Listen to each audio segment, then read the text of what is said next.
Hi friends, मैं ओम नारायण सिंह। आपका हमारे यूट्यूब चैनल ओएन क्लासेस में बहुत बहुत स्वागत है। आइए हम लोग चल रहे हैं आज इस भौतिक विज्ञान के कक्षा 12 भौतिक विज्ञान के पहले चैप्टर्स में, जो कि बहुत ही इंपॉर्टेंट टॉपिक है सतत आवेश वितरण का। ठीक है, हेडिंग हमारे सामने है, वो कौन सी है?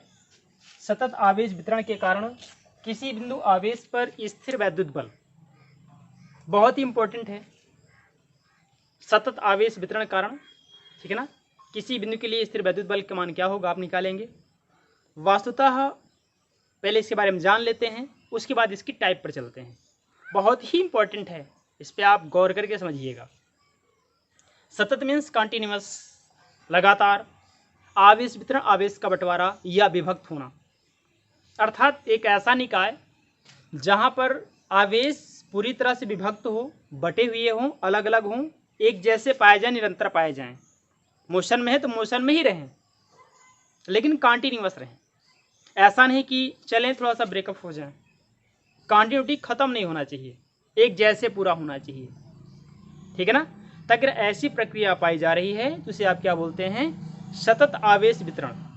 बात क्लियर हो गई कि किसी निकाय में आवेशवाहक की निरंतरता को ही सतत आवेश वितरण कहा जाता है। बशर्ते ऐसा नहीं होना चाहिए अभी कॉन्टिन्यूअस है, कुछ समय के बाद डिसकॉन्टिन्यूअस हो जाए, फिर फर्स्टली मोशन में आ जाए, ऐसा नहीं होना चाहिए। ठीक है ना। हाँ ठीक है, हो तो जाएगा, लेकिन हम जानते हैं ना इसके कुछ टाइप्स होते हैं। 3 टाइप्स होते हैं। पहला होता है रैखिक आवेश वितरण, या इसी कहते हैं रेखीय आवेश वितरण। ठीक, देखिएगा, रैखिक आवेश वितरण या इसी को बोलते हैं रेखीय आवेश वितरण। अच्छी बात है। दूसरा क्या होगा? ये पहला नंबर था, दूसरा था पृष्ठीय आवेश वितरण या पृष्ठ आवेश वितरण, चाहे उस नाम का होगा या फिर इस नाम का होगा। तीसरा क्या है? तीसरा है आयतन आवेश वितरण। ये ऐसा कुछ, मतलब आवेश का जो विभक्त होता है, वितरण होता है, 3 प्रक्रम में होता है। या तो लीनियर फॉर्म में होगा, रेखीय होगा। बात क्लियर है? अरे चलेंगे तो किसी रेखा में चलेंगे। अगर रेखा में नहीं चल रहे हैं, मीडियम ऐसा नहीं है, तो सरफेस पे चलेंगे, पृष्ठ पर चलेंगे, उसका पृष्ठीय क्षेत्रफल होगा। तो सरफेस पे चलेंगे तो इसको आप यूज करेंगे, लीनियर चलेंगे तो इसको आप यूज करेंगे। और आगे आयतन, जहां पर लेवियस तीनों होता है, लंबाई भी, चौड़ाई भी, ऊंचाई भी, तो उसे क्या बोलते हैं? आयतन आवेश वितरण बोलते हैं। तो ये आपके बोर्ड एग्जाम में 3 में से एक निश्चित तौर पे आएगा, इसलिए इस आप पूरी हेडिंग को अच्छे तरीके से समझिएगा। ठीक, उसके बाद आगे की ओर हम लोग चल रहे हैं। पहले आप इस चीज़ को ध्यान समझ लें, इसके बारे में थोड़ा सा पहले आप लिख लीजिए, उसके बाद हम चलते हैं। इसको फिलहाल हटा दे रहे हैं, ये आपको समझाने के लिए था। अब इसको हम हटा करके फिर आगे की ओर आपको लेके चल रहे हैं। पहले इसको आप समझिए और कॉपी और पेन लेके आप तैयार हो जाइए। पहले आप लिखिए इसको, जो सामने लिखा हुआ है, सतत आवेश वितरण के कारण किसी बिंदु आवेश पर स्थिर वैद्युत बल। तो लिखिए डिटेल में, जब किसी निकाय में व्याप्त आवेश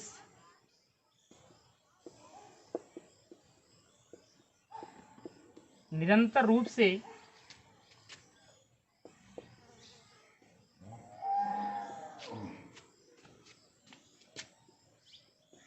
गतिमान होता है या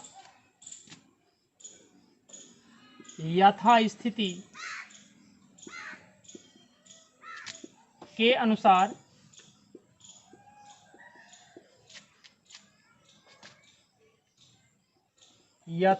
के अनुसार ठीक अपनी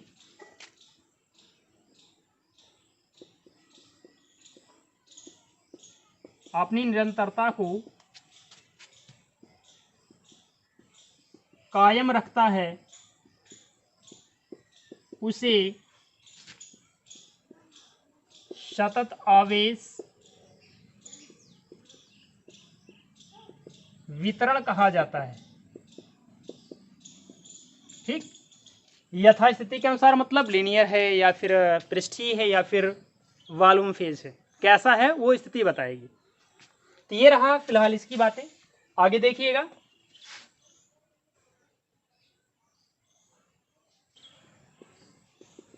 सामान्यतः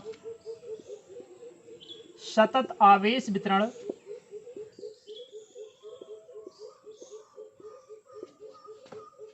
तीन प्रकार का होता है या तीन प्रकार के होते हैं, ऐसा। अब आप थोड़ा सा जगह दीजिए, क्योंकि आगे हमको सब कुछ स्पेंड करके बताना है, समझाना है। हम बारी बारी से लेके सभी कुछ आगे की ओर चल रहे हैं, ठीक है। आप थोड़ा फास्ट नोट करें, फिर आगे की ओर हम लोग चल रहे हैं, ठीक है। तो तीन प्रकार की बात हमने किया था। तीन प्रकार में पहला टाइप है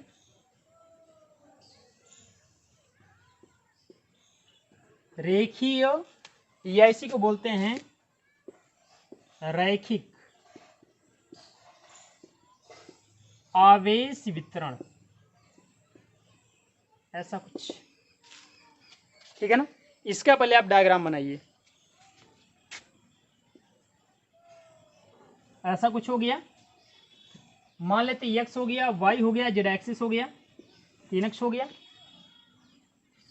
यहां पर ओरिजिन ओ हो गया आपका, तीनों के लिए 0,0,0 होगा।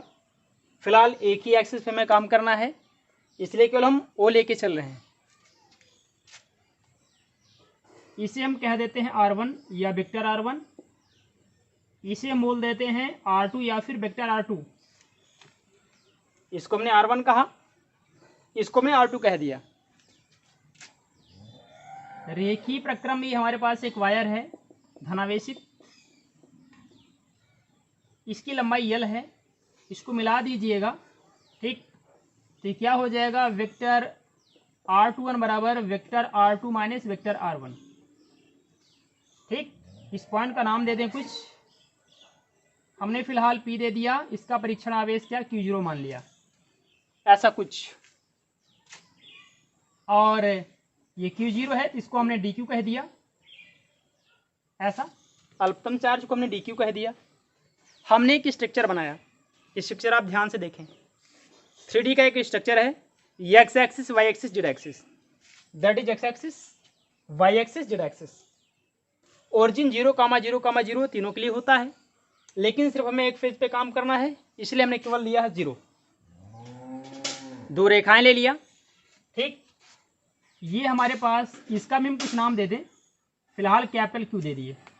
रेखा OQ है, OP है, क्लियर हो गया। OQ का रेंज दिया है वेक्टर R1, OP का वेक्टर R2। बिंदु P पर परीक्षण आवेश Q0 हमने माना है, कहीं था नहीं, माना गया है। और Q पर क्या है, DQ है। हमारे पास एक लाइन है जिसकी लंबाई क्या है, कैपिटल L है। और देखिएगा चार्ज क्या है, पॉजिटिव। और वेक्टर R21 बराबर vector R2 minus vector R1, जो भी रहेगा। अगर R01 है तो वेक्टर R0 माइनस R1 रहेगा, वेक्टर RAB है तो वेक्टर RA माइनस RB रहेगा, मतलब जैसा भी रहेगा वैसा आप लिखेंगे इसको, अच्छी बात है। देखिएगा आगे, अगर ऐसा हो गया तो आप मान लीजिए, पहले लिखिएगा। माना रेखीय तार या माध्यम की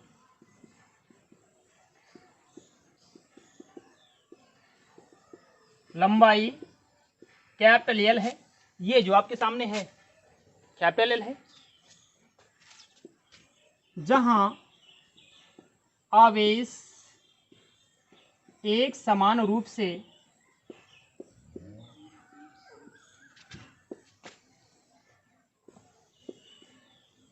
फैला हुआ है, अच्छी बात है। सभी के मानक दे दीजिएगा। अतः OQ बराबर वेक्टर R1, OP बराबर वेक्टर R2, OQ हो गया, OP हो गया, अच्छी बात है। आप मिलाते चलिएगा अपने डायग्राम में।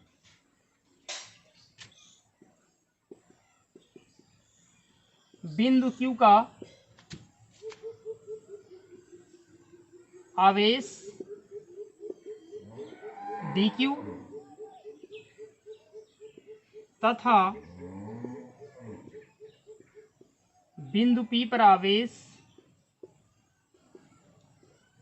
q0 और इस डिस्टेंस को भी नाम दे दीजिए। PQ बराबर वेक्टर r21 बराबर vector r2 minus vector r1 है। ये चीज हमने दर्शा दिया, जो मेरे पास था डायग्राम में हमने पूरा सब कुछ लिख दिया ये सामने। अब यूज करिए ना इसी पे, आप क्या यूज करेंगे। और हाँ, एक बात क्लियर, बिकॉज dq बराबर लेमडा इंटू dl, ऐसा कुछ अल्पतम आवेश बराबर तरंग लंबाई गुणे अल्पतम दूरी, या माध्यम की लंबाई गुणे अल्पतम दूरी, रेखीय आवेश घनत्व का ये फार्मूला है। आप यह देखिएगा, dq बराबर लेमडा ऑफ dl, इसको नोट कर लीजिए और इसको दिमाग में हमेशा रखिए भी आप, ठीक। रेखीय आवेश घनत्व के लिए हम इसको यूज करेंगे जब अल्पतम चार्ज होगा तब। तो आइए देखते हैं। अतः कूलाम के नियमानुसार, क्या है कूलाम का नियम, F बराबर 1/4πε0 Q1 Q2 by are square. तो यहाँ F नहीं है, चूंकि अल्पतम चार्ज है तो बल क्या होगा, dF बन जाएगा। लिखिएगा, d vector F is equal 1/4πε0, ठीक है ना, Q0 dQ बाई R21 का स्क्वायर R21 का कैप। ये क्या बता रहा है कि पूरा मीडियम्स का हमने एकांक लिया है, एकांक सदिश लिया है, तभी लगाया है R21 कैप। अब हम इसके स्थान पे क्या यूज कर सकते हैं, ये लेमडा ऑफ dl या डी वेक्टर यूज कर सकते हैं। तो हो जाएगा D vector F is equal 1/4πε0। और आगे की बात, हम चाहें इसको पूरा इकट्ठा करना चाहें तो इंटीग्रेशन का सिंबल भी लगा सकते हैं। कैसे लगा सकते हैं उसको देखिएगा। इस क्यू को आप निकालिए बाहर, अच्छी बात है, निकाल लिए, Q0 को बाहर निकाल लिए। अब आपने एक छोटा सा काम किया है, Q0/4πε0 कर दिया, बचा क्या, ये बचा हुआ dq। तो dq बराबर क्या हो जाएगा, लेमडा ऑफ dl और बटे R21 का स्क्वायर R21 का कैप। बात क्लियर। दोनों पक्षों का आप समाकलन करेंगे तो साइन ऑफ इंटीग्रेशन df बराबर हो जाएगा f, बिल्कुल हो जाएगा। क्या हो गया, अतः vector f is equal Q0/4πε0, ऐसा कुछ साइन ऑफ इंटीग्रेशन यल फॉर लीनियर, ये मीडियम बता रहा है कि रेखीय माध्यम है, इसलिए यहां पर यल लगा है। ये lambda of R21 cap by R21 square of dl, यही चीज है, हमने कुछ अलग नहीं किया, आगे पीछे कर दिया बस। R21 को पहले कर दिया, dl को बाद में कर दिया। लेमडा अपने स्थान पे है, यल यूज किया इसलिए चूंकि मीडियम क्या है, रेखीय है, ठीक है ना। पृष्ठीय होगा यस लगा देंगे, आयतन का होगा वी लगा देंगे। यही चीज हमको प्रूफ करना था, यही चीज हम लेके आपके सामने चले आए।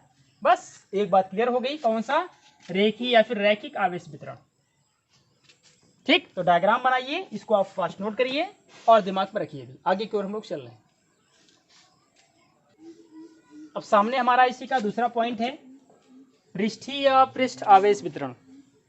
इंपॉर्टेंट है, अच्छे से देखिएगा। डायग्राम में थोड़ा सा परिवर्तन करना है, पहले वाला ही डायग्राम फिलहाल इसको आप समझ भी चुके हैं। जहां तक अभी लीनियर था और यहां dq था, अब क्या करेंगे आप, q लिखा हुआ है, ऐसा कर दिए, पृष्ठीय क्षेत्रफल बन गया, लगा दीजिए सब पे प्लस, दिखा दीजिए पूरे में आप। ठीक, अब वो पहले रेखीय था, अभी क्या है, एरिया फुल है, इसका अपना क्षेत्रफल होगा, इसे यस कह दिया, इसके अल्पतम क्षेत्र को डीएस कह दिया। इसके पहले लीनियर के लिए डीएल था, सॉरी डीक्यू था, ठीक है ना। तो अभी इसको फिलहाल आप डीक्यू ही रखिएगा, बाद में भी मानक पे हम लेके चलेंगे, ऐसा कुछ जब यूज करेंगे तब। तो अच्छी बातें हैं, डीक्यू हमने यूज किया, बाकी आप लिख भी सकते हैं, पूरा मीडियम सेम है, सिर्फ यहाँ परिवर्तन करना था। एक लाइन था, यहाँ पर क्या एक एरिया आ गया अपना, लेंथ और ब्रेंच का। क्षेत्रफल यस हो गया, अल्पतम के लिए आवेश डीक्यू हो गया। फिर लिखना है, माना x, y तथा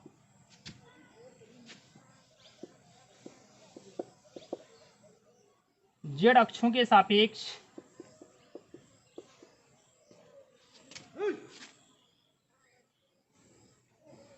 XY तल पर, केवल हम XY तल लिए हैं, बाकी आप कहीं भी यूज करें, कहीं भी बनाएं। व्याप्त OP बराबर R2 वेक्टर R2, OQ बराबर वेक्टर R1, अच्छी बात है। आगे बिंदु P पर आवेश Q0, बिंदु Q पर आवेश DQ, ये DQ ही तो है मेरा, और वही सेम चीज PQ बराबर, ये क्या है R21, that is vector R2 minus vector R1। पुरानी चीजें हैं, इसके पहले आपने जो भी पढ़ा है, हमने फिलहाल जो भी था पूरा लिख दिया।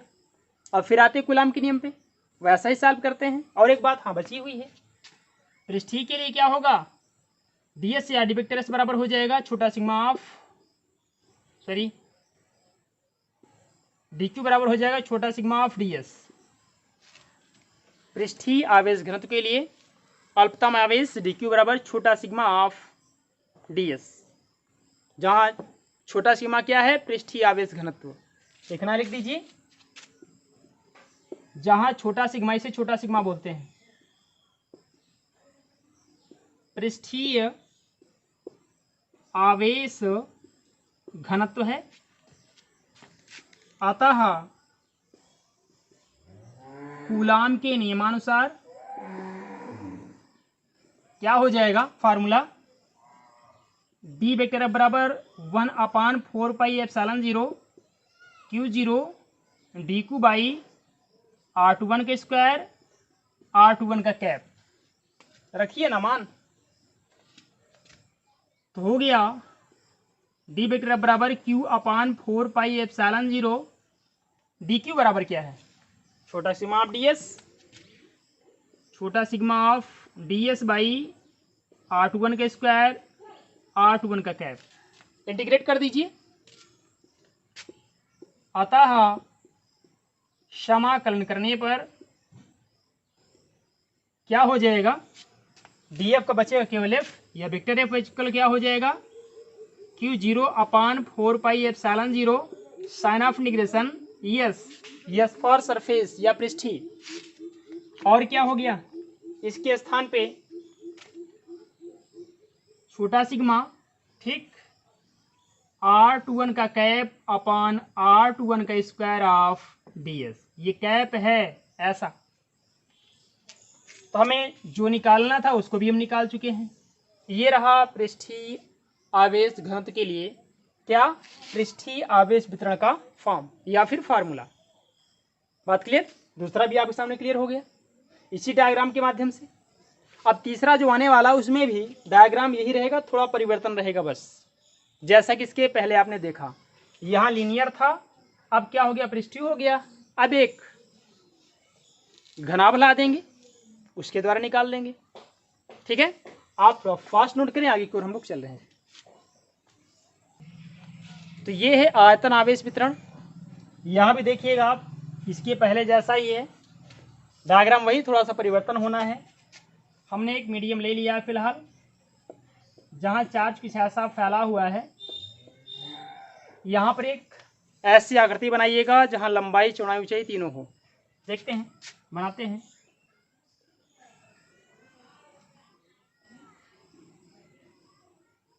बन गया।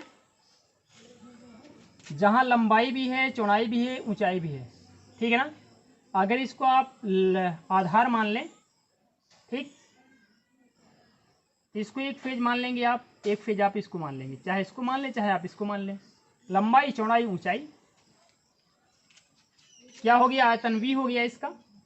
और इसे क्या बोलेंगे, ds dV बोलेंगे। चार्ज के लिए, अल्पतम चार्ज के लिए dq बोलेंगे। हमने कहा था ना इसके पहले, आप dq भी लिख सकते हैं, dV भी लिख सकते हैं। लंबाई के लिए होगा dl हो जाएगा, पृष्ठीय के लिए ds हो जाएगा, आयतन के लिए dV हो जाएगा। बात क्लियर एकदम से। तो इसमें तो समझाना नहीं, बात पुरानी है। और यहाँ पर क्या था, Q था डेफिनेटली। फिर वही लिखिएगा, माना XY तल में व्याप्त आकृति के द्वारा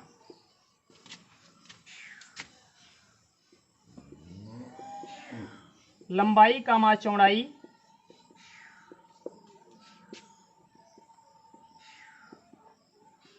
और ऊंचाई के संगत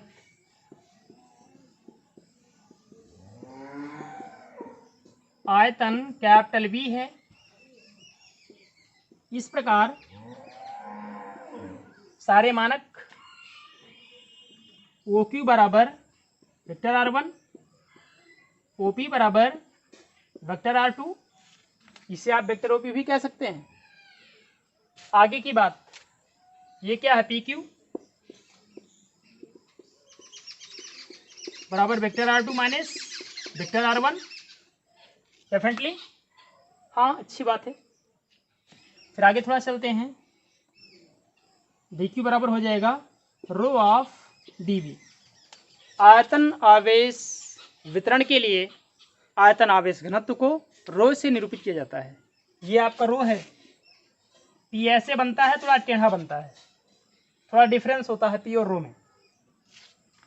तो फिर वही काम करेंगे, कौन सा, अतः कूलाम के नियमानुसार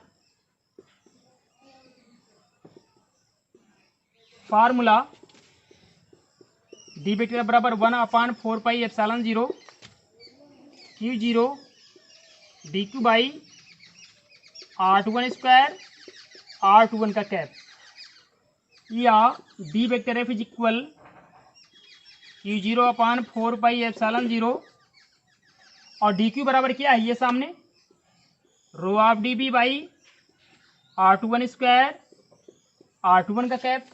करिए इंटीग्रेशन, समाकलन करने पर कर देंगे, क्या बचेगा, F is equal Q/4πε0 sign of integration V of क्या, रो R21 का कैप बाई R21 का स्क्वायर ऑफ dv। ये रहा हमारा फार्मूला किसका है, आयतन आवेश वितरण का। तो हमारे सामने सतत आवेश वितरण के 3 फॉर्म आए, रेखीय आवेश वितरण, पृष्ठीय आवेश वितरण, आयतन आवेश वितरण। तीनों बाकायदा विद डायग्राम प्रूफ हो चुके हैं, फार्मूले आपके सामने आ चुके हैं। अब आप इसको एक बार नहीं बार बार रिवाइज करिएगा, देखिएगा, अपने आप पूरा क्लियर हो जाएगा। ठीक है, फिलहाल ये चैप्टर हमारा अभी 1-2 हेडिंग बची हुई है, नेक्स्ट वीडियो में समाप्त हो जाएगा, फिर चलते हैं हम लोग अगले चैप्टर पे। ठीक है, तो आज की वीडियो में इतना ही।